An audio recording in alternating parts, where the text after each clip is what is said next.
ನಾವಿಂದು ಒಂದು ಬಹಳ ಕುತೂಹಲಕಾರಿಯಾದ ವಿಚಾರದ ಬಗ್ಗೆ ಆಳವಾದ ಅಧ್ಯಯನ ಮಾಡಲಿದ್ದೇವೆ. ಅಂದ್ರೆ ಒಂದು 800 ಪುಟಗಳ ಬೃಹತ್ ಪ್ರಾಚೀನ ಆಧ್ಯಾತ್ಮಿಕ ಕೈಪಿಡಿಯೊಂದು ಇದೆ. ಹ್ಮ್ ಇದು ಇಂದಿನ ಯುವಕರು ಎದುರಿಸುತ್ತಿರುವ ಅತ್ಯಂತ ಪ್ರಾಯೋಗಿಕವಾದ ಮದುವೆಯ ಸಮಸ್ಯೆಗೆ ಪರಿಹಾರ ನೀಡುತ್ತೆ ಅಂತ ಹೇಳಿದ್ರೆ ಹೇಗಿರುತ್ತೆ? ಖಂಡಿತ ಇದು ಆಶ್ಚರ್ಯ ಮೂಡಿಸುವ ವಿಚಾರನೆ. ಹೌದು.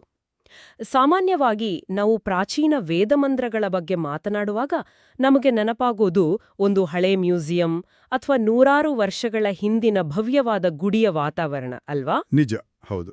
ಅದೊಂದು ರೀತಿಯ ಹಳೇ ಕಾಲದ ದೊಡ್ಡ ಗಡಿಯಾರದಂತೆ ಭಾಸವಾಗುತ್ತೆ. ನೋಡಲು ಅದ್ಭುತವಾಗಿರುತ್ತೆ, ಶಿಸ್ತಿನಿಂದ ಸದ್ದು ಮಾಡುತ್ತೆ. ಆದ್ರೆ ಆ ಹಳೆಯ ಗಡಿಯಾರ ನಮ್ಮ ಇಂದಿನ ದಿನನಿತ್ಯದ ಅತ್ಯಂತ ಸಂಕೀರ್ಣವಾದ ಸಮಸ್ಯೆಗಳನ್ನು ಸರಿಪಡಿಸುತ್ತೆ ಅಂತ ಯಾರು ತಾನೇ ನಿರೀಕ್ಷಿಸಲು ಸಾಧ್ಯ? ಯಾರೂ ಊಹಿಸುವುದಿಲ್ಲ. ಮಂತ್ರಗಳಂದ್ರೆ ಕೇವಲ ಪೂಜಾ ಕೋಣೆಯಲ್ಲಿ ಮಾತ್ರ ಬಳಸುವ ಆಚರಣೆಗಳು ಅನ್ನೋದು ನಮ್ಮ ಸಮಾಜದಲ್ಲಿರುವ ಸಾಮಾನ್ಯವಾದ ಗ್ರಹಿಕೆ. ಹೌದು ಹೌದು. ಅವುಗಳಿಗೆ ನಮ್ಮ ಲೌಕಿಕ ಸಮಸ್ಯೆಗಳನ್ನು ಅಥವಾ ಸಂಬಂಧಗಳ ಬಿಕ್ಕಟ್ಟುಗಳನ್ನು ಪರಿಹರಿಸುವ ಶಕ್ತಿ ಇದೆ ಅಂತ ಬಹುತೇಕರು ಭಾವಿಸುವುದೇ ಇಲ್ಲ. ಅದನ್ನು ಕೇವಲ ಒಂದು ಆಧ್ಯಾತ್ಮಿಕ ಪ್ರಕ್ರಿಯೆ ಅಂತ ನಿರ್ಧರಿಸ್ಬಿಡ್ತಾರೆ. ಆದ್ರೆ ಇವತ್ತಿನ ನಮ್ಮ ಈ ಆಳವಾದ ಅಧ್ಯಯನದಲ್ಲಿ ಆ ಪ್ರಾಚೀನ ಜ್ಞಾನವು ಕೇವಲ ಇತಿಹಾಸದ ಪುಟಗಳಿಗಷ್ಟೇ ಸೀಮಿತವಾಗಿರದೆ ನಮ್ಮ ಆಧುನಿಕ ಬದುಕಿನ ತಲ್ಲಣಗಳನ್ನು ಹೇಗೆ ನಿಭಾಯಿಸಬಲ್ಲದು ಅನ್ನೋದನ್ನು ನೋಡಲಿದ್ದೇವೆ. ಖಂಡಿತ. ಇಂದಿನ ನಮ್ಮ ಚರ್ಚೆಯು ಸಂಧ್ಯಾವಂದನೆಯ ಅಂತರಂಗ ಎಂಬ ಬೃಹತ್ ಗ್ರಂಥದ 2ನೇ ಸಂಪುಟವನ್ನು ಆಧರಿಸಿದೆ. ಅಂದಹಾಗೆ ಇದರ ಮೂಲದ ಬಗ್ಗೆ ಸ್ವಲ್ಪ ಮಾಹಿತಿ ಕೊಡಬಹುದಾ? ಹೌದು. ಈ ಗ್ರಂಥದ ಹಿನ್ನೆಲೆಯನ್ನು ನೋಡೋದಾದರೆ ಇದು ಶ್ರೀ ಸಂಸ್ಥಾನ ಗೋಕರ್ಣ ಪರ್ತಗಾಳಿ ಜೀವೋತ್ತಮ ಮಠದ ಶ್ರೀಮದ್ ವಿದ್ಯಾಧೀಶ ತೀರ್ಥ ಶ್ರೀಪಾದ ವಡೇರಸ್ವಾಮಿಯವರ ಅನುಗ್ರಹ ಸಂದೇಶವನ್ನು ಒಳಗೊಂಡಿದೆ. ಓಹೋ, ಸರಿ. ಹಾಗೂ ವೇದಮೂರ್ತಿ ರಾಮನಾಥ ಭಟ್ ಅವರ ಸುದೀರ್ಘ ಅನುಭವ ಮತ್ತು ಪ್ರೇರಣೆಯಿಂದ ಇದು ರಚಿತವಾಗಿದೆ. ಇವತ್ತು ನಾವು ನಿರ್ದಿಷ್ಟವಾಗಿ ಈ ಗ್ರಂಥದ ಪರ್ವ 7 ಅಧ್ಯಾಯ 4 ವಿವರವಾಗಿ ವಿಶ್ಲೇಷಿಸುತ್ತಿದ್ದೇವೆ. ಅಂದ್ರೆ ಇಂದಿನ ನಮ್ಮ ಗುರಿ ಬಹಳ ಸ್ಪಷ್ಟವಾಗಿದೆ. ಗಾಯತ್ರಿ ಮಂತ್ರವನ್ನು ಕೇವಲ ಪ್ರತಿದಿನ ಹೇಳುವ ಒಂದು ಜಪವನ್ನಾಗಿ ಮಾತ್ರ ನೋಡದೆ ಆಧುನಿಕ ಕಾಲದ ಒಂದು ನಿರ್ದಿಷ್ಟ ಸಮಸ್ಯೆಗೆ ಹೇಗೆ ಅನ್ವಯಿಸಬಹುದು ಅಂತ ನೋಡೋದು. ಹೌದು, ವಿಶೇಷವಾಗಿ ಧಾರ್ಮಿಕ ಮಾರ್ಗದಲ್ಲಿರುವ ಯುವಕರು ಎದುರಿಸುತ್ತಿರುವ ಮದುವೆಯ ಸಮಸ್ಯೆಗೆ. ಅದ್ಭುತ. ಬನ್ನಿ ಈ ವಿಚಾರವನ್ನು ಸಂಪೂರ್ಣವಾಗಿ ಬಿಡಿಸಿ ನೋಡೋಣ. ಮೊದಲನೆಯದಾಗಿ, ಈ ಗ್ರಂಥದ ರಚನೆಯೇ ಬಹಳ ಕುತೂಹಲಕಾರಿಯಾಗಿದೆ. ಇದರಲ್ಲಿ ಒಟ್ಟು 2 ಸಂಪುಟಗಳಿವೆ. ಇದನ್ನು ಒಂದು ಸರಳವಾದ ರೂಪಕದ ಮೂಲಕ ಹೇಳಬೇಕಂದ್ರೆ, ಸಂಪುಟ 1 ಕರ್ಮ ಮಾರ್ಗಕ್ಕೆ ಒತ್ತು ನೀಡುತ್ತದೆ. ಅಂದ್ರೆ ಅದು ನಮಗೆ ಒಂದು ಯಂತ್ರವನ್ನು ಹೇಗೆ ಓಡಿಸಬೇಕು ಅಂತ ಕಲಿಸುವ ಕೈಪಿಡಿಯಂತಿದೆ. ಸರಿಯಾದ ಹೋಲಿಕೆ. ಆದ್ರೆ ಸಂಪುಟ 2 ಜ್ಞಾನ ಮಾರ್ಗಕ್ಕೆ ಒತ್ತು ನೀಡುತ್ತದೆ. ಅಂದ್ರೆ ಆ ಯಂತ್ರದ ಒಳಗಿನ ಇಂಜಿನಿಯರಿಂಗ್, ಅದರ ಅಂತರಂಗ ಮತ್ತು ಅದು ವಾಸ್ತವವಾಗಿ ಹೇಗೆ ಕೆಲಸ ಮಾಡ್ತದೆ ಅಂತ ಬಿಡಿಸಿಡುತ್ತದೆ ಅಲ್ವಾ? ಇದು ನಿಜಕ್ಕೂ ಬಹಳ ಸೂಕ್ತವಾದ ಹೋಲಿಕೆ. ನೋಡಿ, ಉಪನಯನವಾದ ದಿನದಿಂದ ಜೀವನ ಪರ್ಯಂತ ಮಾಡುವ ನಿತ್ಯ ಕರ್ಮವಾದ ಸಂಧ್ಯಾವಂದನೆಯು ಕೇವಲ ಯಾಂತ್ರಿಕವಾದ ಆಚರಣೆಯಾಗಬಾರದು ಎಂಬುದೇ ಲೇಖಕರ ಪ್ರಮುಖ ಕಳಕಳಿ. ಯಾಂತ್ರಿಕ ಆಗಬಾರದು. ಕೇವಲ ಯಾಂತ್ರಿಕವಾಗಿ ಮಂತ್ರಗಳನ್ನು ಪಠಿಸುವುದರಿಂದ ಅದರ ಆಳವಾದ ಶಕ್ತಿ ನಮಗೆ ದಕ್ಕುವುದಿಲ್ಲ. ಅದಕ್ಕಾಗಿಯೇ 2ನೇ ಸಂಪುಟದಲ್ಲಿ ಭಕ್ತಿಯುಕ್ತ ಜ್ಞಾನಯೋಗದ ಬಗ್ಗೆ ಅವರು ಸಂಪೂರ್ಣ ಒತ್ತು ನೀಡಿದ್ದಾರೆ. ಒಂದು ನಿಮಿಷ. ನಾವು ಮುಂದೆ ಹೋಗುವ ಮುನ್ನ ಈ ವಿಚಾರವನ್ನು ಸ್ವಲ್ಪ ಸ್ಪಷ್ಟಪಡಿಸಿಕೊಳ್ಳೋಣ. ಖಂಡಿತ, ಕೇಳಿ. ಇಲ್ಲಿ ಬಳಕೆಯಾದ ಕೆಲವು ಪದಗಳು ತುಂಬಾ ಭಾರವಾಗಿವೆ ಅನ್ಸುತ್ತೆ.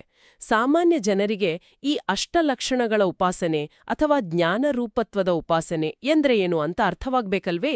ಲೇಖಕರು ಇದರಿಂದ ಏನನ್ನು ಉದ್ದೇಶಿಸುತ್ತಿದ್ದಾರೆ? ಒಳ್ಳೆಯ ಪ್ರಶ್ನೆ.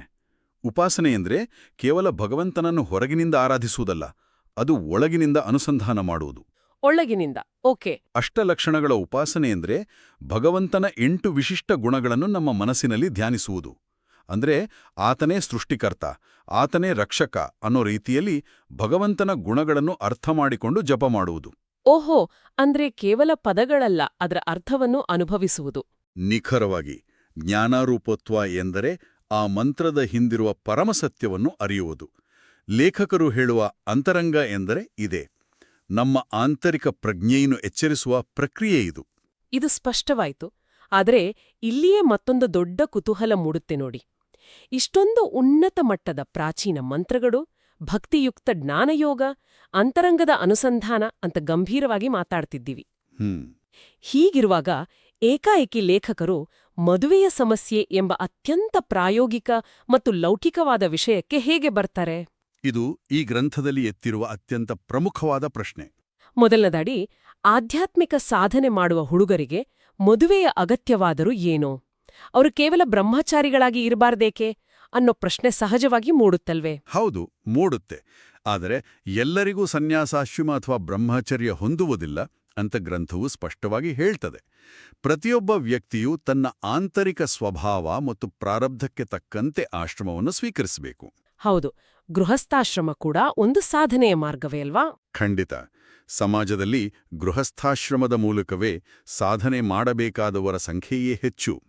ಆದರೆ ಇಲ್ಲಿ ಲೇಖಕರು ಇಂದಿನ ಸಮಾಜದ ಒಂದು ಕಠುವಾದ ವಾಸ್ತವವನ್ನು ಗುರುತಿಸುತ್ತಾರೆ. ಏನದು ವಾಸ್ತವ? ಇಂದಿನ ಕಾಲದಲ್ಲಿ ಪೌರೋಹಿತ್ಯ, ವೇದಪಾಠ ಪ್ರವಚನ ಅಥವಾ ನಿರಂತರ ಆಧ್ಯಾತ್ಮಿಕ ಅನುಷ್ಠಾನದಲ್ಲಿ ತೊಡಗಿರುವ ಹುಡುಗರಿಗೆ ಮದುವೆಯಾಗಲು ಸೂಕ್ತ ಕನ್ಯೆಯರು ಸಿಗುತ್ತಿಲ್ಲ ಎಂಬುದು. ಅರೆ, ಅಂದ್ರೆ ಆಧ್ಯಾತ್ಮಿಕ ಮಾರ್ಗದಲ್ಲಿರುವ ಯುವಕರಿಗೆ ಗೃಹಸ್ಥಾಶ್ರಮ ಪ್ರವೇಶಿಸಲು ಇದೊಂದು ದೊಡ್ಡ ತಡೆಗೋಡೆ ನಿರ್ಮಾಣವಾಗಿದೆ ಅಂತಾಯ್ತು. ಹೌದು. ಈ ಸಮಸ್ಯೆಯ ಮೂಲವನ್ನು ಲೇಖಕರು ಸಾಮಾಜಿಕ ಬದಲಾವಣೆಯ ದೃಷ್ಟಿಯಿಂದ ವಿಶ್ಲೇಷಿಸುತ್ತಾರೆ. ಗ್ರಂಥವು ಇದನ್ನು ಹೇಗೆ ವಿಶ್ಲೇಷಿಸುತ್ತೆ ಅಂತ ಹೇಳ್ಬಹುದಾ? ಅವರ ಪ್ರಕಾರ, ಭೌತಿಕವಾಗಿ ಹೆಚ್ಚು ಓದಿರುವ ಇಂದಿನ ಅನೇಕ ಯುವತಿಯರು ಐಹಿಕ ಸುಖಭೋಗ, ಆರ್ಥಿಕ ಸ್ಥಿರತೆ ಮತ್ತು ಸ್ವಾತಂತ್ರ್ಯವನ್ನು ಹೆಚ್ಚು ಬಯಸುತ್ತಿದ್ದಾರೆ. ಅದು ಸಹಜವಾದ ಬೆಳವಣಿಗೆ. ಹೌದು. ಅವರು ಭೌತಿಕವಾಗಿ ಭದ್ರವಾಗಿರುವ ಕಾರ್ಪೊರೇಟ್ ಉದ್ಯೋಗಗಳನ್ನು ಹುಡುಕುತ್ತಾರೆಯೇ ವಿನಃ ಕೇವಲ ಆಧ್ಯಾತ್ಮಿಕ ಸಾಧನೆ ಅಥವಾ ಪೌರೋಹಿತ್ಯ ಮಾಡುವ ಯುವಕರನ್ನಲ್ಲ. ಓಹೋ. ಯುವತಿಯರ ಈ ಬದಲಾದ ನಿರೀಕ್ಷೆಗಳೇ ಧಾರ್ಮಿಕ ಯುವಕರಿಗೆ ಗೃಹಸ್ಥಾಶ್ರಮವನ್ನು ಪ್ರವೇಶಿಸಲು ಒಂದು ಅಡ್ಡಿಯಾಗಿ ಪರಿಣಮಿಸಿದೆ ಎಂದು ಗ್ರಂಥವು ಉಲ್ಲೇಖಿಸುತ್ತದೆ. ನಮ್ಮ ಈ ಆಳವಾದ ಅಧ್ಯಯನವನ್ನು ಆಲಿಸುತ್ತಿರುವರಿಗೆ ಒಂದು ವಿಚಾರವನ್ನು ಸ್ಪಷ್ಟಪಡಿಸುವುದು ಬಹಳ ಮುಖ್ಯ ಅಂತ ನನ್ಗನಿಸ್ತೆ. ಖಂಡಿತ, ಹೇಳಿ. ಇದು ನಮ್ಮ ಯಾವುದೇ ವೈಯಕ್ತಿಕ ಅಭಿಪ್ರಾಯವಲ್ಲ, ಅಥವಾ ನಾವು ಯಾರ ಪರವಾಗಿಯೂ ಮಾತನಾಡ್ತಿಲ್ಲ. ಹೌದು, ನಾವು ಕೇವಲ ಮೂಲ ಗ್ರಂಥದಲ್ಲಿರುವ ವಿಚಾರವನ್ನು ಮಂಡಿಸುತ್ತಿದ್ದೇವೆ ಅಷ್ಟೇ. ಆಧುನಿಕತೆಯ ತವಾಲುತ್ತಿರುವ ಸಮಾಜ ಮತ್ತು ಸಂಪ್ರದಾಯಬದ್ಧ ಜೀವನ ಶೈಲಿಯನ್ನು ಆರಿಸಿಕೊಂಡ ಯುವಕರ ನಡುವೆ ಉಂಟಾಡಿರುವ ಒಂದು ಸಂಘರ್ಷವನ್ನು ಲೇಖಕರು ಹೇಗೆ ದಾಖಲಿಸಿದ್ದಾರೆ ಎಂಬುದನ್ನಷ್ಟೇ ನಾವು ಇಲ್ಲಿ ಚರ್ಚಿಸುತ್ತಿದ್ದೇವೆ. ಸರಿಯಾಗಿ ಹೇಳಿದ್ರಿ. ಇದು ಕೇವಲ ಗ್ರಂಥದ ದೃಷ್ಟಿಕೋನ. ಸರಿ, ಹಾಗಾದ್ರೆ ಈ ಸಂಘರ್ಷಕ್ಕೆ, ಈ ಬಿಕ್ಕಟ್ಟಿಗೆ ಲೇಖಕರು ನೀಡುವ ಪರಿಹಾರವೇನೋ? ಇದೇ ಈ ಗ್ರಂಥದ ಅತ್ಯಂತ ಕುತೂಹಲಕಾರಿ ಘಟ್ಟ. ಈ ಭೌತಿಕ ಸಮಸ್ಯೆಗೆ ಅವರು ಭೌತಿಕ ಪರಿಹಾರವನ್ನು ಸೂಚಿಸುವುದಿಲ್ಲ. ಬದಲಾಗಿ ಗಾಯತ್ರಿ ಮಂತ್ರದ ಉಪಾಸನೆ ಇದಕ್ಕೆ ಅಂತಿಮ ಪರಿಹಾರ ಎಂದು ಪ್ರತಿಪಾದಿಸುತ್ತಾರೆ. ಅಂದ್ರೆ ಮಂತ್ರವನ್ನು ಒಂದು ರೀತಿಯ ಕಾಸ್ಮಿಕ್ ಹೆಲ್ಪ್ಲೈನ್ ಅಂತ ಬಳಸಬಹುದು ಅಂತನಾ? ಹೌದು. ಮಂತ್ರದ ಪ್ರತಿಯೊಂದು ಪದವನ್ನು ಸರಿಯಾದ ರೀತಿಯಲ್ಲಿ ಅನುಸಂಧಾನ ಮಾಡುವುದರಿಂದ ಇಂತಹ ಲೌಕಿಕ ಅಡೆತಡೆಗಳನ್ನು ನಿವಾರಿಸಬಹುದು ಎಂದು ಲೇಖಕರು ವಿವರಿಸುತ್ತಾರೆ. ಆದ್ರೆ ಇಲ್ಲೊಂದು ಗಂಭೀರವಾದ ಪ್ರಶ್ನೆ ಎದುರಾಗುತ್ತೆ ನೋಡಿ. ಗಾಯತ್ರಿ ಮಂತ್ರ ಅತ್ಯಂತ ಪವಿತ್ರವಾದದ್ದು, ಬ್ರಹ್ಮಜ್ಞಾನವನ್ನು ಕರುಣಿಸುವಂತೆ ಕೇಳಿಕೊಳ್ಳುವ ಮಂತ್ರವದು. ಇಷ್ಟು ಉನ್ನತವಾದ ಮಂತ್ರವನ್ನು ಕೇವಲ ಒಂದು ಲೌಕಿಕ ಮದುವೆಯ ಸಮಸ್ಯೆಗೆ ಪರಿಹಾರವಾಗಿ ಬಳಸುವುದು ಅಥವಾ ಒಂದು ಮ್ಯಾಟ್ರಿಮೋನಿ ಸೇವೆಗೆ ಬಳಸುವ ತಂತ್ರವನ್ನಾಗಿ ಇಳಿಸುವುದು ಎಷ್ಟರ ಮಟ್ಟಿಗೆ ಸರಿ? ಇದು ಅತ್ಯಂತ ವಿಮರ್ಶಾತ್ಮಕವಾದ ಪ್ರಶ್ನೆ. ಆದರೆ ನಮ್ಮ ತತ್ವಶಾಸ್ತ್ರದಲ್ಲಿ ಲೌಕಿಕ ಜೀವನ ಮತ್ತು ಆಧ್ಯಾತ್ಮಿಕ ಜೀವನ ಎಂಬ ಎರಡು ಪ್ರತ್ಯೇಕ ವಿಭಾಗಗಳಿಲ್ಲ. ಅಂದ್ರೆ ಎರಡು ಒಂದೇ ನಾಣ್ಯದ ಎರಡು ಮುಖಗಳಿದ್ದ ಹಾಗೆ ಅಂತಾನಾ? ನಿಖರವಾಗಿ. ಗೃಹಸ್ಥಾಶ್ರಮ ಕೂಡ ಒಂದು ಪವಿತ್ರವಾದ ಯಜ್ಞವೇ ಆಗಿದೆ. ಧರ್ಮದ ಮಾರ್ಗದಲ್ಲಿ ನಡೆಯಲು, ಯೋಗ್ಯವಾದ ಸಂತಾನವನ್ನು ಪಡೆಯಲು ಸೂಕ್ತವಾದ ಸಂಗಾತಿಯ ಅಗತ್ಯವಿದೆ. ಹೌದು, ಅದು ಧರ್ಮಕಾರ್ಯದ ಮುಂದುವರಿಕೆ. ಹಾಗಾಗಿ ಮದುವೆಗೆ ಬರುವ ವಿಘ್ನಗಳನ್ನು ನಿವಾರಿಸುವಂತೆ ಭಗವಂತನಲ್ಲಿ ಕೇಳಿಕೊಳ್ಳುವುದು ಸ್ವಾರ್ಥವಲ್ಲ. ಗ್ರಂಥವು ಗಾಯತ್ರಿ ಮಂತ್ರವನ್ನು ಕೇವಲ ಒಂದು ಬೇಡಿಕೆಯನ್ನಾಗಿ ನೋಡುವುದಿಲ್ಲ. ಅದೊಂದು ನಿರ್ದಿಷ್ಟ ಉಪಾಸನೆ. ಉಪಾಸನೆ, ಸರಿ. ಸೂರ್ಯನಾರಾಯಣನನ್ನು ಸವಿತುಃ, ಭರ್ಗಃ, ದೇವಸ್ಯ ಮುಂತಾದ ಗುಣಗಳ ಮೂಲಕ ಆರಾಧಿಸುವುದು. ಆತನ ವಿಶ್ವವ್ಯಾಪಿ ಶಕ್ತಿಗಳು ನಮ್ಮ ವೈಯಕ್ತಿಕ ಜೀವನದ ಅಡೆತಡೆಗಳನ್ನು ಹೇಗೆ ನಿವಾರಿಸುತ್ತವೆ ಎಂಬುದನ್ನು ಲೇಖಕರು ವಿವರಿಸಿದ್ದಾರೆ. ಬನ್ನಿ, ಹಾಗಾದ್ರೆ ಇದನ್ನು ಇನ್ನಷ್ಟು ಆಳವಾಗಿ ಬಿಡಿಸಿ ನೋಡೋಣ. ಆ ಮಂತ್ರದ ಒಂದೊಂದು ಪದವೂ ಈ ಮದುವೆಯ ಸಮಸ್ಯೆಗೆ ಹೇಗೆ ತಳುಕು ಹಾಕಿಕೊಳ್ಳುತ್ತದೆ ಎಂಬುದು ನಿಜಕ್ಕೂ ರೋಚಕವಾಗಿದೆ. ಖಂಡಿತ. ಒಂದೊಂದೇ ಪದವನ್ನು ನೋಡೋಣ. ಇಲ್ಲಿ ಭಗವಂತನನ್ನ ನಾವು ನಮ್ಮ ಕರ್ಮ ಮತ್ತು ಋಣಾನುಬಂಧಗಳನ್ನು ಲೆಕ್ಕಾಚಾರ ಮಾಡಿ ಸರಿಯಾದ ವ್ಯಕ್ತಿಯನ್ನು ಹುಡುಕಿಕೊಡುವ ಒಂದು ಡಿವೈನ್ ಮ್ಯಾಟ್ರಿಮೋನಿ ಅಲ್ಗಾರಿದಮ್ ಅಥವಾ ದೈವಿಕ ವ್ಯವಸ್ಥೆ ಅಂತ ಕರಿಬಹುದಾ? ಆ ಕಾಸ್ಮಿಕ್ ಅಲ್ಗಾರಿದಮ್ ಎಂಬ ಕಲ್ಪನೆ ಇಲ್ಲಿಗೆ ಬಹಳ ನಿಖರವಾಗಿ ಹೊಂದಿಕೊಳ್ಳುತ್ತೆ. ಗ್ರಂಥದ ಪ್ರಕಾರವೇ ಮಂತ್ರದ ಪದಗಳನ್ನು ವಿಭಜಿಸಿ ನೋಡೋಣ. ಮೊದಲನೆಯ ಪದ ಸವಿತುಹು. ಸವಿತುಹು ಅಂದ್ರೆ ಸೃಷ್ಟಿಕರ್ತ. ಹೌದು, ಭಗವಂತನು ಪ್ರಾರಬ್ಧ ಕರ್ಮ ಮತ್ತು ಋಣಾನುಬಂಧಗಳಿಗೆ ಅನುಗುಣವಾಗಿ ಹುಡುಗನಿಗೆ ಒಗ್ಗುವ ಹುಡುಗಿಯ ದೇಹ ಮತ್ತು ಅಂಗಾಂಗಗಳನ್ನು ಸಂಕರ್ಷಣ ಒಪ್ಪದಿಂದ ಸೃಷ್ಟಿಸುತ್ತಾನೆ ಎಂದು ಗ್ರಂಥ ಹೇಳುತ್ತದೆ. ಓಹೋ, ಅಂದ್ರೆ ಎಲ್ಲೋ ಹುಟ್ಟಿದ ಹುಡುಗ ಮತ್ತು ಇನ್ಯಾವುದೋ ಊರಿನಲ್ಲಿ ಬೆಳೆದ ಹುಡುಗಿಯ ನಡುವೆ ಒಂದು ಅದೃಶ್ಯವಾದ ಕೊಂಡಿಯನ್ನು ಬೆಸೆಯುವುದು ಇದೇ ಶಕ್ತಿ ಅಂತನ. ನಿಖರವಾಗಿ. ಭೌತಿಕವಾಗಿ ಮತ್ತು ಕರ್ಮಾನುಸಾರವಾಗಿ ಅವರಿಬ್ಬರನ್ನು ಒಗ್ಗೂಡಿಸಲು ಅವನೇ ಕಾರಣ. ಅಷ್ಟೇ ಅಲ್ಲ, ಆ ಇಬ್ಬರನ್ನು ಭೇಟಿ ಮಾಡಿಸಲು ಬೇಕಾದ ಮಧ್ಯವರ್ತಿಗಳನ್ನು ಕೂಡ ಅವನೇ ಸೃಷ್ಟಿಸುತ್ತಾನೆ. ಇದು ಅದ್ಭುತವಾದ ಕಲ್ಪನೆ. ಅಂದ್ರೆ ನಮ್ಮ ಸಾಮಾನ್ಯ ಜೀವನದಲ್ಲಿ ನಮ್ಗೆ ಸಂಬಂಧಿಕರು ಫೋಟೋ ತಂದು ತೋರಿಸಿದಾಗ ಅಥವಾ ಯಾವುದೋ ವೇದಿಕೆಯಲ್ಲಿ ಇಬ್ರು ಭೇಟಿಯಾದಾಗ ಅದು ಕೇವಲ ಕಾಕತಾಳೀಯವಲ್ಲ. ಅಲ್ಲವೇ ಅಲ್ಲ. ಅದರ ಹಿಂದೆ ಈ ಸವಿತುಹ ಎಂಬ ಶಕ್ತಿಯ ಅಥವಾ ಆ ದೈವಿಕ ವ್ಯವಸ್ಥೆಯ ಲೆಕ್ಕಾಚಾರ ಕೆಲಸ ಮಾಡುತ್ತಿರುತ್ತದೆ ಎಂದು ಗ್ರಂಥ ಹೇಳುತ್ತಿದೆ. ಸರಿ, ಇಬ್ಬರ ಭೇಟಿಯಾಯ್ತು ಎಂದಿಟ್ಕೊಳ್ಳೋಣ. ಆದ್ರೆ ಕೇವಲ ಭೇಟಿಯಾದ ತಕ್ಷಣ ಮದುವೆ ಆಗುವುದಿಲ್ವಲ್ವಾ? ಒಬ್ಬರನ್ನೊಬ್ಬರು ಒಪ್ಕೊಳ್ಬೇಕಲ್ವೇ? ಆ ಆಕರ್ಷಣೆ ಹೇಗೆ ಹುಟ್ಟುತ್ತದೆ? ಭೇಟಿಯಾದ ಮೇಲೆ ಪರಸ್ಪರ ಒಪ್ಪಿಗೆ ಮೂಡಬೇಕಲ್ವೇ? ಅದಕ್ಕಾಗಿಯೇ ಮುಂದಿನ ಪದ ವರೇಣ್ಯಂ ಕೆಲಸ ಮಾಡುವುದು. ವರೇಣ್ಯಂ ಅಂದ್ರೆ ಏನು? ವರೇಣ್ಯಮೆಂದರೆ ಶ್ರೇಷ್ಠವಾದದ್ದು ಅಥವಾ ಆರಿಸಿಕೊಳ್ಳಲ್ಪಡುವಂಥದ್ದು. ಮದುವೆಯ ಸಂದರ್ಭದಲ್ಲಿ ಭಗವಂತನು ಈ ಹುಡುಗನ ಗುಣಗಳು, ಆತನ ಸೌಂದರ್ಯ ಮತ್ತು ಆತನ ಕೌಶಲಗಳು ಆ ನಿರ್ದಿಷ್ಟ ಹುಡುಗಿಗೆ ಆಕರ್ಷಕವಾಗಿ ಕಾಣುವಂತೆ ಮಾಡ್ತಾನೆ. ಅಂದ್ರೆ ಆ ಹುಡುಗನಲ್ಲಿ ಒಂದು ವಿಶೇಷತೆಯನ್ನು ಕಾಣು ಹಾಗೆ ಮಾಡ್ತಾನೆ. ಹೌದು, ಹುಡುಗಳಿಗೆ ವರೇಣ್ಯತೆಯನ್ನ ಅಂದ್ರೆ ಎದ್ದು ಕಾಣುವ ಗುಣವನ್ನು ನೀಡ್ತಾನೆ. ಅಂದ್ರೆ ಸಮಾಜದ ಕಣ್ಣಿಗೆ ಆ ಹುಡುಗನ ಆಧ್ಯಾತ್ಮಿಕ ಜೀವನ ಶೈಲಿ ಎಷ್ಟೇ ಸರಳವಾಗಿ ಕಂಡ್ರೂ ಆ ನಿರ್ದಿಷ್ಟ ಹುಡುಗಿಯ ಕಣ್ಣಿಗೆ ಮಾತ್ರ ಆತನೇ ಅತ್ಯಂತ ಸೂಕ್ತ ವರ ಅಂತ ಅನ್ನಿಸುವಂತೆ ಮಾಡುವ ಆಂತರಿಕ ಪ್ರೇರಣೆ ಇದು. ಸರಿಯಾಗಿ ಹೇಳಿದ್ರಿ. ಆದ್ರೆ ಕೆಲವೊಮ್ಮೆ ಎಲ್ಲವೂ ಸರಿಯಿದ್ರು, ಹುಡುಗ-ಹುಡುಗಿಗೆ ಪರಸ್ಪರ ಇಷ್ಟವಾಗಿದ್ರು, ಕೊನೆ ಘಳಿಗೆಯಲ್ಲಿ ಮದುವೆ ನಿಂತೋಗುವ ಎಷ್ಟೋ ಉದಾಹರಣೆಗಳನ್ನು ನಾವು ನೋಡ್ತೀವಿ. ಜಾತಕ ಹೊಂದಾಣಿಕೆ ಆಗೋದಿಲ್ಲ ಅಥವಾ ಮನೆಯವರು ಒಪ್ಪೋದಿಲ್ಲ. ಹೌದು, ಇದು ಸಾಮಾನ್ಯ. ಇಂಥ ಅನಿರೀಕ್ಷಿತ ವಿಘ್ನಗಳಿಗೆ ಗ್ರಂಥವು ಏನು ಪರಿಹಾರ ಹೇಳ್ತದೆ? ನೀವು ಹೇಳಿದ್ದು 100ಕ್ಕೆ 100 ಸತ್ಯ. ಎಷ್ಟೇ ಹೊಂದಾಣಿಕೆ ಇದ್ರೂ ಜಾತಕದ ದೋಷಗಳಿರಬಹುದು ಅಥವಾ ಹಿಂದಿನ ಜನ್ಮದ ಪ್ರಾರಬ್ಧ ಕರ್ಮಗಳಿರಬಹುದು, ಅವು ಮದುವೆಗೆ ದೊಡ್ಡ ತಡೆಗೋಡೆಯಾಗುತ್ತವೆ. ಹೌದು. ಅದಕ್ಕಾಗಿಯೇ ಮಂತ್ರದಲ್ಲಿ ಮುಂದಿನ ಪದ ಭರ್ಗಃ ಬಂದಿರುವುದು. ಭರ್ಗಃ ಎಂದರೆ ಪಾಪಗಳನ್ನು ನಾಶ ಮಾಡುವ ಶಕ್ತಿ. ಪಾಪಗಳನ್ನು ನಾಶ ಮಾಡುವುದು. ಹೌದು, ಮದುವೆಗೆ ಅಡ್ಡಿಯಾಗಿರುವ ಎಷ್ಟೋ ಪಾಪಗಳನ್ನು ಭಗವಂತನು ನರಸಿಂಹ ರೂಪದಿಂದ ನಾಶ ಮಾಡುತ್ತಾನೆ ಎಂದು ಲೇಖಕರು ವಿವರಿಸುತ್ತಾರೆ. ಒಂದು ನಿಮಿಷ, ಇಲ್ಲಿ ನರಸಿಂಹನ ಉದಾಹರಣೆ ಯಾಕೆ ಬರುತ್ತದೆ? ಬೇರೆ ಯಾವುದಾದರೂ ಶಾಂತರೂಪದ ಉದಾಹರಣೆ ನೀಡಬಹುದಿತ್ತಲ್ವಾ? ಮದುವೆ ಅನ್ನೋದು ಒಂದು ಶುಭ ಕಾರ್ಯ ಅಲ್ವಾ? ಇಲ್ಲಿ ನರಸಿಂಹನ ಉದಾಹರಣೆ ಅತ್ಯಂತ ಪ್ರಬಲವಾಗಿದೆ ಮತ್ತು ಅರ್ಥಪೂರ್ಣವಾಗಿದೆ. ನೋಡಿ, ಹಿರಣ್ಯಕಶಿಪುವು ತನಗೆ ಸಾವು ಬರದಂತೆ ಎಷ್ಟೆಲ್ಲ ಅಸಾಧ್ಯವಾದ ಷರತ್ತುಗಳನ್ನು ವಿಧಿಸಿಕೊಂಡಿದ್ದ ಗೊತ್ತಾ? ಹೌದು, ಎಲ್ಲರಿಗೂ ಗೊತ್ತಿರುವ ಕಥೆಯೇ ಅದು. ಅವೆಲ್ಲವನ್ನೂ ಭೇದಿಸಿ ಸೀಡಿ ಹಾಕಲು ನರಸಿಂಹನೇ ಬರಬೇಕಾಯಿತು. ಅದೇ ರೀತಿ ನಮ್ಮ ಜೀವನದಲ್ಲಿ ಬರುವ ಕರ್ಮದ ಅಡೆತಡೆಗಳು ಅಥವಾ ಜಾತಕದ ದೋಷಗಳು ಅತ್ಯಂತ ಬಿಗಿಯಾಗಿರುತ್ತವೆ. ಓಹೋ, ಅಂದ್ರೆ ಅವುಗಳನ್ನು ಕೇವಲ ಮೃದುವಾಗಿ ಬಗೆಹರಿಸಲು ಸಾಧ್ಯವಿಲ್ಲ. ಖಂಡಿತ ಸಾಧ್ಯವಿಲ್ಲ. ನರಸಿಂಹನು ಉಗ್ರವಾಗಿ ಹೇಗೆ ತೊಂದರೆಗಳನ್ನು ಸೀಳಿ ಹಾಕಿದನೋ ಹಾಗೆ ಭಗವಂತನ ಈ ಭರ್ಗಃ ಎಂಬ ಗುಣವು ನಮ್ಮ ಮದುವೆಗೆ ಅಡ್ಡಬರುವ ಪ್ರಾರಬ್ಧದ ಗೋಡೆಗಳನ್ನು ನಾಶ ಮಾಡುತ್ತದೆ. ಅಂದ್ರೆ ಕೇವಲ ಪರಿಸ್ಥಿತಿಗಳನ್ನು ಸೃಷ್ಟಿಸುವುದಷ್ಟೇ ಅಲ್ಲ, ಅಡ್ಡಬರುವ ಋಣಾತ್ಮಕ ಶಕ್ತಿಯನ್ನು ಅಥವಾ ಕರ್ಮದ ದೋಷವನ್ನು ಬೇರು ಸಹಿತ ಸೀಳಿ ಹಾಕುವ ಒಂದು ಪ್ರಬಲ ಶಕ್ತಿ ಈ ಭರ್ಗಃ. ಹೌದು, ಸಾಧಕನಿಗೆ ಆ ದುರಿತಗಳನ್ನು ದಾಟುವ ಸ್ಫೂರ್ತಿಯನ್ನು ನೀಡುತ್ತದೆ. ಸರಿ, ವಿಘ್ನಗಳೆಲ್ಲ ನಿವಾರಣೆ ಆದವು. ಮುಂದಿನ ಹಂತವೇನು? ಮಂತ್ರದ ಮುಂದಿನ ಪದವಾದ ದೇವಸ್ಯ ಏನನ್ನು ಸೂಚಿಸುತ್ತದೆ? ದೇವಸ್ಯ ಪದದ ವಿಶ್ಲೇಷಣೆ ಗ್ರಂಥದಲ್ಲಿ ಬಹಳ ಸೊಗಸಾಗಿ ಒಂದು ಕಥೆಯ ರೂಪದಲ್ಲಿ ಮೂಡಿಬಂದಿದೆ. ಯಾವ ಕಥೆಯದು? ಭಗವಂತನು ಮದುವೆಗೆ ಅನುಕೂಲಕರವಾದ ವಾತಾವರಣವನ್ನು ತಾನೇ ಮುಂದೆ ನಿಂತು ಹೇಗೆ ಸೃಷ್ಟಿಸುತ್ತಾನೆ ಅನ್ನೋದಕ್ಕೆ ಇಲ್ಲಿ ಮಹಾಭಾರತದ ಸುಭದ್ರಾ ಕಲ್ಯಾಣದ ಉದಾಹರಣೆ ನೀಡಲಾಗಿದೆ. ಸುಭದ್ರಾ ಕಲ್ಯಾಣ, ಆ ಕಥೆ ಇಲ್ಲಿ ಹೇಗೆ ಅನ್ವಯವಾಗುತ್ತೆ ಎಂಬುದನ್ನು ಸ್ವಲ್ಪ ವಿವರವಾಗಿ ಹೇಳಬಹುದಾ? ಏಕೆಂದ್ರೆ ಬಲರಾಮನಿಗೆ ಸುಭದ್ರೆಯನ್ನು ದುರ್ಯೋಧನನಿಗೆ ಕೊಡಬೇಕು ಎಂಬ ಆಸೆ ಇತ್ತಲ್ವಾ? ಹೌದು, ನಿಖರವಾಗಿ ಅದೇ ಕಾರಣಕ್ಕೆ ಈ ಉದಾಹರಣೆ ಮಹತ್ವ ಪಡೆಯುತ್ತದೆ. ಬಲರಾಮನು ಸುಭದ್ರೆಯನ್ನು ದುರ್ಯೋಧನನಿಗೆ ಕೊಟ್ಟು ಮದುವೆ ಮಾಡಲು ನಿರ್ಧರಿಸಿದ್ದ. ಆದ್ರೆ ಕೃಷ್ಣನಿಗೆ ಅದು ಇಷ್ಟ ಇರಲಿಲ್ಲ. ಕೃಷ್ಣನಿಗೆ ಅರ್ಜುನನೇ ಅವಳಿಗೆ ಸರಿಯಾದ ವರ ಎಂಬುದು ತಿಳಿದಿತ್ತು. ಹಾಗಾಗಿ ಕೃಷ್ಣ ತಾನೇ ಮುಂದೆ ನಿಂತು ಅರ್ಜುನನು ಸನ್ಯಾಸಿಯ ವೇಷದಲ್ಲಿ ಬರುವಂತೆ ಮಾಡ್ತಾನೆ. ಹೌದು, ಕಥೆಯಲ್ಲಿ ಹಾಗೇ ಬರ್ತದೆ. ಪರಿಸ್ಥಿತಿಯನ್ನು ಅದ್ಭುತವಾಗಿ ನಿರ್ವಹಿಸಿ ಅಂತಿಮವಾಗಿ ಬಲರಾಮನ ಕೋಪವನ್ನೂ ತಣಿಸಿ ಮದುವೆಯನ್ನು ಯಶಸ್ವಿಯಾಗಿ ನೆರವೇರಿಸುತ್ತಾನೆ.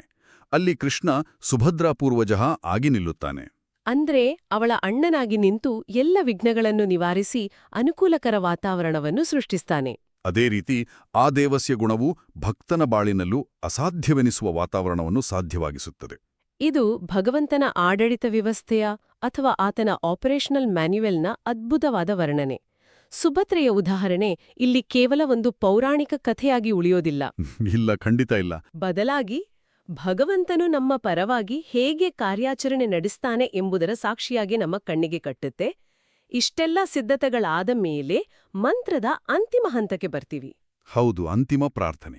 ಈ ಉಪಾಸನೆಯ ಅಥವಾ ಈ ಇಡೀ ಪ್ರಕ್ರಿಯೆಯ ಕ್ಲೈಮ್ಯಾಕ್ಸ್ ಏನು? ದಿಯೋ ಯೋನಃ ಪ್ರಚೋದಯಾತ್ ಎಂಬ ಸಾಲು ಈ ಮದುವೆಯ ಸಮಸ್ಯೆಯಲ್ಲಿ ಹೇಗೆ ಕೆಲಸ ಮಾಡುತ್ತದೆ?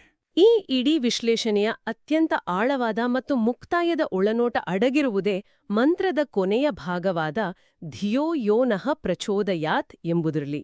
ಇದರ ಅರ್ಥ ಏನು ಅಂತ ಸ್ವಲ್ಪ ವಿವರಿಸ್ತೀರಾ? ಇಲ್ಲಿ ಗ್ರಂಥವು ಅತ್ಯಂತ ಉನ್ನತವಾದ ವಿಚಾರವನ್ನ ಮಂಡಿಸ್ತದೆ. ಧಿಯೋ ಯೋನಃ ಪ್ರಚೋದಯಾತ್ ಎಂದರೆ ನಮ್ಮ ಬುದ್ಧಿಯನ್ನು ಸನ್ಮಾರ್ಗದಲ್ಲಿ ಪ್ರೇರೇಪಿಸುವಂತ. ಬುದ್ಧಿಯನ್ನು ಪ್ರೇರೇಪಿಸು. ಸರಿ. ಇಲ್ಲಿ ಲೌಕಿಕ ಸುಖಗಳನ್ನು ಮಾತ್ರ ಬಯಸುವ ಯುವತಿಯರ ಬುದ್ಧಿಯನ್ನು, ಅವರ ಚಿಂತನಾಕ್ರಮವನ್ನು ಭಗವಂತನು ಬದಲಾಯಿಸಲಿ, ಪ್ರೇರೇಪಿಸಲಿ ಎಂಬುದೇ ಈ ಉಪಾಸನೆಯ ಅಂತಿಮ ಪ್ರಾರ್ಥನೆ.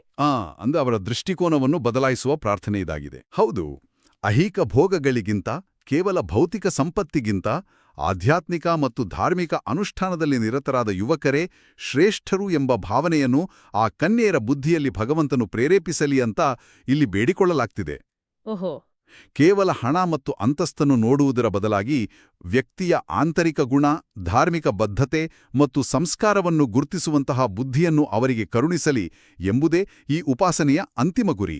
ಇದು ನಿಜಕ್ಕೂ ನಮ್ಮೆಲ್ಲರ ಕಣ್ಣು ತೆರೆಸುವಂತಹ ವಿಚಾರ.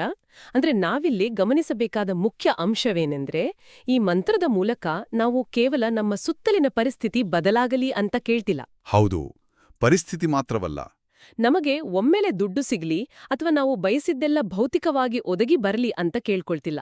ಬದಲಾಗಿ ಸಂಬಂಧಪಟ್ಟವರ ಬುದ್ಧಿ ಅಥವಾ ಆಲೋಚನಾ ಕ್ರಮ ಬದಲಾಗಲಿ ಅಂತ ನಾವು ಭಗವಂತನಲ್ಲಿ ಪ್ರಾರ್ಥಿಸ್ತಿದ್ದೇವೆ. ನಿಖರವಾಗಿ ಇದೊಂದು ರೀತಿಯಲ್ಲಿ ಅತ್ಯಂತ ಆಳವಾದ ಮಾನವಶಾಸ್ತ್ರೀಯ ಅಥವಾ ಮನಃಶಾಸ್ತ್ರೀಯ ಪ್ರಾರ್ಥನೆ. ಮನುಷ್ಯನ ಆಲೋಚನಾ ಕ್ರಮ ಅಥವಾ ದೃಷ್ಟಿಕೋನ ಬದಲಾದ್ರೆ ಜಗತ್ತೇ ಬದಲಾದಂತೆ ಅಲ್ವಾ? ಖಂಡಿತವಾಗಿಯೂ. ಜಗತ್ತಿನ ಬಹುತೇಕ ಸಮಸ್ಯೆಗಳಿಗೆ ಮೂಲ ಕಾರಣ ಭೌತಿಕ ವಸ್ತುಗಳ ಕೊರತೆಯಲ್ಲ, ಬದಲಾಗಿ ನಮ್ಮ ಮತ್ತು ಸಮಾಜದ ಆಲೋಚನಾ ಕ್ರಮದಲ್ಲಿನ ದೋಷ. ಹೌದು, 100ಕ್ಕೆ 100 ನಿಜ. ಉಪಾಸನೆಯು ನೇರವಾಗಿ ಆ ಆಲೋಚನಾ ಕ್ರಮದ ಮೇಲೆ, ಆ ಮಾನವ ಪ್ರಜ್ಞೆಯ ಮೇಲೆ ಕೆಲಸ ಮಾಡ್ತದೆ. ಗ್ರಂಥವು ಹೇಳುವಂತೆ ಪ್ರಾಚೀನ ವೇದ ಮಂತ್ರಗಳು ಕೇವಲ ಗುಡಿ ಕೈಸಾಲೆಗಳಿಗೆ ಮಾತ್ರ ಸೀಮಿತವಾಗಿಲ್ಲ.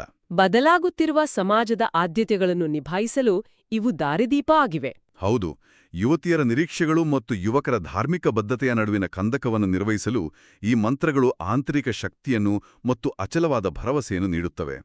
ಭೌತಿಕ ಜಗತ್ತಿನ ಸಮಸ್ಯೆಗಳನ್ನು ಆಂತರಿಕ ಪ್ರಜ್ಞೆಯ ಮೂಲಕ ಹೇಗೆ ನಿಭಾಯಿಸಬಹುದು ಎಂಬುದಕ್ಕೆ ಇದು ಅತ್ಯುತ್ತಮ ಉದಾಹರಣೆ. ಇದು ನಿಜಕ್ಕೂ ನಮ್ಮ ದೃಷ್ಟಿಕೋನವನ್ನೇ ವಿಸ್ತರಿಸುವಂತಹ ಅದ್ಭುತವಾದ ವಿಚಾರ. ಈ ಆಳವಾದ ಅಧ್ಯಯನವು ನಮಗೆ ತೋರಿಸಿಕೊಡುವುದು ಇದನ್ನೇ. ಸಂಧ್ಯಾವಂದನೆಯ ಅಂತರಂಗ ಗ್ರಂಥದ ಪ್ರಕಾರ ನಾವು ಎದುರಿಸುವ ಸಮಸ್ಯೆ ಎಷ್ಟೇ ಆಧುನಿಕವಾಗಿರಲಿ, ಎಷ್ಟೇ ಪ್ರಾಯೋಗಿಕವಾಗಿರಲಿ, ಅದರ ಪರಿಹಾರವು ನಮ್ಮ ಪ್ರಾಚೀನ ಅಂತರಂಗದ ಅನುಸಂಧಾನದಲ್ಲಿಯೇ ಅಡಗಿದೆ. ಹೌದು, ಗ್ರಂಥಕರ್ತರ ಆಳವಾದ ಜ್ಞಾನ ಮತ್ತು ಭಗವಂತನ ಮೇಲಿನ ಅಚಲವಾದ ನಂಬಿಕೆ ಈ ಪ್ರತಿಯೊಂದು ವಿಶ್ಲೇಷಣೆಯಲ್ಲೂ ಎದ್ದು ಕಾಣುತ್ತದೆ. ಮಂತ್ರದ ಶಬ್ದಾರ್ಥಗಳನ್ನು ಕೇವಲ ಭಾಷಾಶಾಸ್ತ್ರದ ದೃಷ್ಟಿಯಿಂದ ಅಥವಾ ಪೂಜಾ ವಿಧಿಯ ದೃಷ್ಟಿಯಿಂದ ಮಾತ್ರ ನೋಡದೆ, ಜೀವನದ ಪ್ರತಿ ಹಂತದ ಹೋರಾಟಕ್ಕೂ ಅನ್ವಯಿಸಿ ನೋಡುವ ಈ ದೃಷ್ಟಿಕೋನ ನಿಜಕ್ಕೂ ಅನನ್ಯವಾದದ್ದು.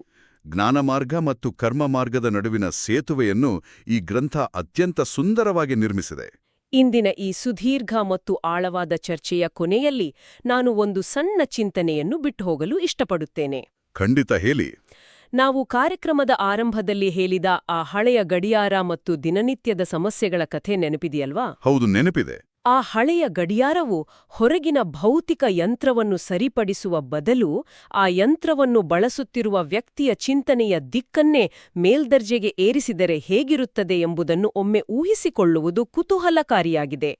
ಅತ್ಯದ್ಭುತವಾದ ಆಲೋಚನೆಯದು. ನಾವು ನಮ್ಮ ಬದುಕಿನಲ್ಲಿ ಎದುರಿಸುವ ಯಾವುದೇ ಲೌಕಿಕ ಸಮಸ್ಯೆ ಇರಲಿ, ಅದು ವೃತ್ತಿಗೆ ಸಂಬಂಧಿಸಿದ್ದಾಗಿರಲಿ, ಮದುವೆಗೆ ಸಂಬಂಧಿಸಿದ್ದಾಗಿರಲಿ, ಅಥವಾ ಪರಸ್ಪರ ಸಂಬಂಧಗಳ ಬಿಕ್ಕಟ್ಟಾಗಿರಲಿ, ಅದರ ಮೂಲ ಪರಿಹಾರವು ನಮ್ಮ ಅಥವಾ ಎದುರಾಳಿಯ ಚಿಂತನೆಯ ದಿಕ್ಕನ್ನು ಬದಲಾಯಿಸುವುದರಲ್ಲೇ ಅಡಗಿದೆಯೇ? ಭೌತಿಕ ಜಗತ್ತಿನ ಸಮಸ್ಯೆಗಳನ್ನು ಕೇವಲ ಭೌತಿಕ ಸಾಧನಗಳಿಂದಲೇ ಪರಿಹರಿಸಲು ಒದ್ದಾಡುವ ಬದಲು ನಮ್ಮ ಬುದ್ಧಿಯ ಪ್ರೇರಣೆಯ ಮೂಲಕ, ಆಂತರಿಕ ವಿಕಾಸದ ಮೂಲಕ ಪರಿಹರಿಸಿಕೊಳ್ಳುವುದು ಹೆಚ್ಚು ಶಾಶ್ವತವಾದ ಪರಿಹಾರವನ್ನು ನೀಡಬಹುದೇ? ಇದನ್ನು ನಮ್ಮದೇ ಬದುಕಿಗೆ ಅನ್ವಯಿಸಿ ನೋಡಿಕೊಳ್ಳುವುದು ಸೂಕ್ತ ಅಂತ ಅನಿಸುತ್ತೆ. ಖಂಡಿತ. ಪ್ರತಿಯೊಬ್ಬರೂ ಯೋಚಿಸಬೇಕಾದ ವಿಷಯ ಇದು. ಇಂದಿನ ಈ ಆಳವಾದ ಅಧ್ಯಯನದಲ್ಲಿ ನಮ್ಮೊಂದಿಗೆ ಜೊತೆಯಾಗಿದ್ದಕ್ಕಾಗಿ ನಿಮಗೆ ತುಂಬಾ ಧನ್ಯವಾದಗಳು. ನನಗೂ ಬಹಳ ಸಂತೋಷವಾಯಿತು. ಆಲಿಸುತ್ತಿರುವ ಎಲ್ಲರಿಗೂ ಧನ್ಯವಾದಗಳು. ಶೀಘ್ರದಲ್ಲೇ ಮತ್ತೊಂದು ಕುತೂಹಲಕಾರಿ ವಿಷಯದೊಂದಿಗೆ ಭೇಟಿಯಾಗೋಣ.